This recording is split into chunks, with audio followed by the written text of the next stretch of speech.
யம தீபம் ஏத்துறத பத்தி தான் நம்ம தெரிஞ்சுக்க போகிறோம். என்னது யம தீபமா? அச்சச்சோ! அப்படிலாம் பயப்படாதீங்க. யம தர்மராஜா அவர் பேரே பாருங்க. யம தர்மராஜா தர்மன். அவ்வளோ தர்மத்த தலைகாக்கக்கூடியவர். தர்மத்த வந்து சூப்பரா கொண்டு போறவர் தான் யம தர்மராஜா. சரிங்களா? இப்ப யம தர்மராஜாவுக்காக நம்ம ஒரு தீபம் ஏத்தப் போகிறோம் அப்படின்னா, நல்லது தாங்க. நல்ல விஷயம் தான். யாருக்கு என்னங்க முன்னோர்கள் அவங்களுக்கு தெரியாதா நம்ம கேட்கலாம். இருந்தாலும் மனசார நம்ம முன்னோர்கள் தானே. நம்ம கூட இருந்த நம்ம தாத்தா, பாட்டி யாரோ ஒரு முன்னோர்கள் தானே. அவங்க அவங்க உலகத்துக்கு போறதுக்காக ஒரு நன்றி உணர்வோட, புரியுதுங்களா? இவ்வளோ நாள் எங்க கூட இருந்தீங்க.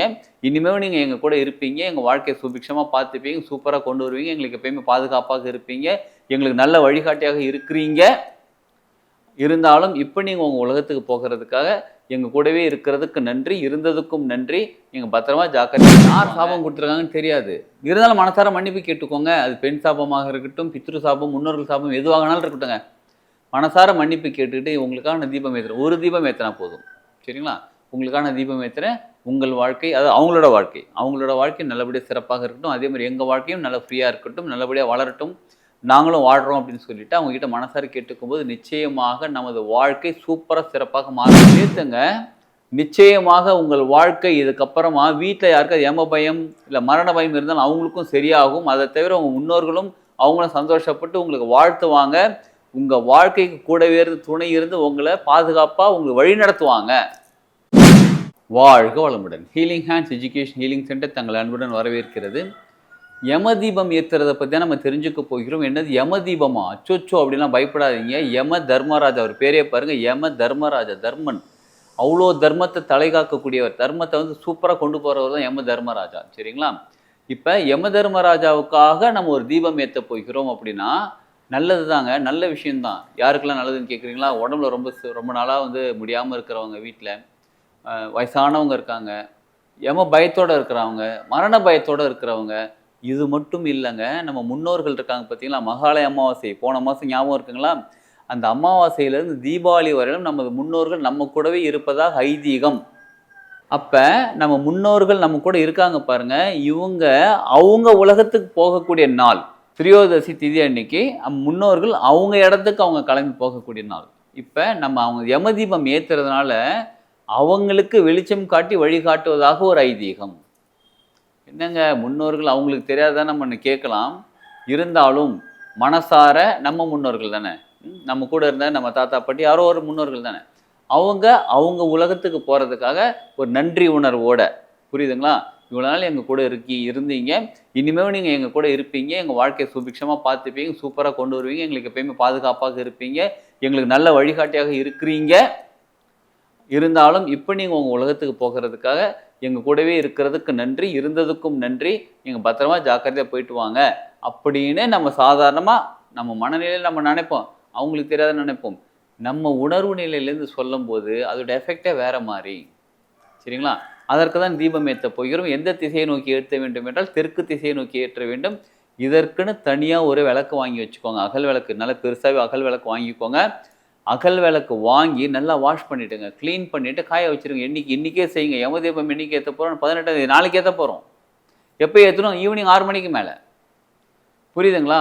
3-4 செங்கல் கூட எடுத்து வச்சுக்கோங்க. ஏன்னா இது வீட்டு வாசலுக்கு பக்கத்தில் ஏற்றணும். இப்போ வீட்டு என்ட்ரன்ஸ் இருக்குது பார்த்தீங்களா? அந்த என்ட்ரன்ஸுக்கு நேராக ஏற்றக்கூடாது. என்ட்ரன்ஸுக்கு பக்கமாக ஏற்றணும். ஏற்கனவே மகாலய அமாவாசைக்கு முன்னாடி நம்ம யமதீபம் ஏற்றுறதை பற்றி சொல்லியிருந்தோம். இப்பயும் நீங்கள் என்ன பண்ணுங்கள், தீபாவளிக்கு முன்னாடி இந்த திரியோதசிலையும் நீங்கள் ஏற்றுங்க.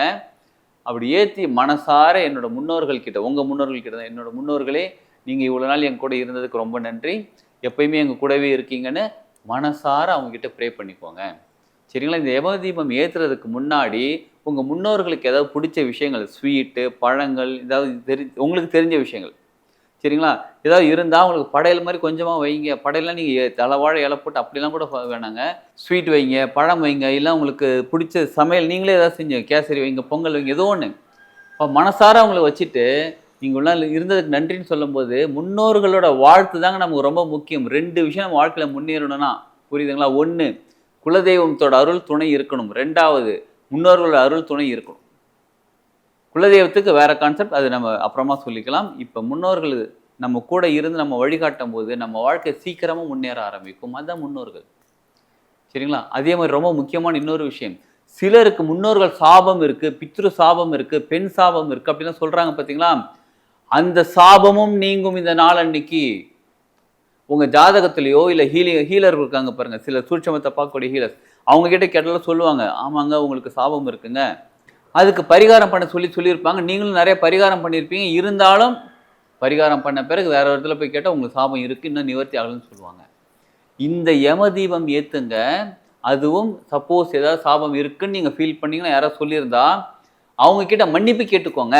யார் சாபம் கொடுத்துருக்காங்கன்னு தெரியாது, இருந்தாலும் மனசார மன்னிப்பு கேட்டுக்கோங்க. அது பெண் சாபமாக இருக்கட்டும், பித்ரு சாபம், முன்னோர்கள் சாபம் எதுவாகனாலும் இருக்கட்டுங்க. மனசார மன்னிப்பு கேட்டுக்கிட்டு உங்களுக்கான தீபம் ஏற்றுறேன். ஒரு தீபம் ஏற்றினா போதும், சரிங்களா? உங்களுக்கான தீபம் ஏற்றுறேன்.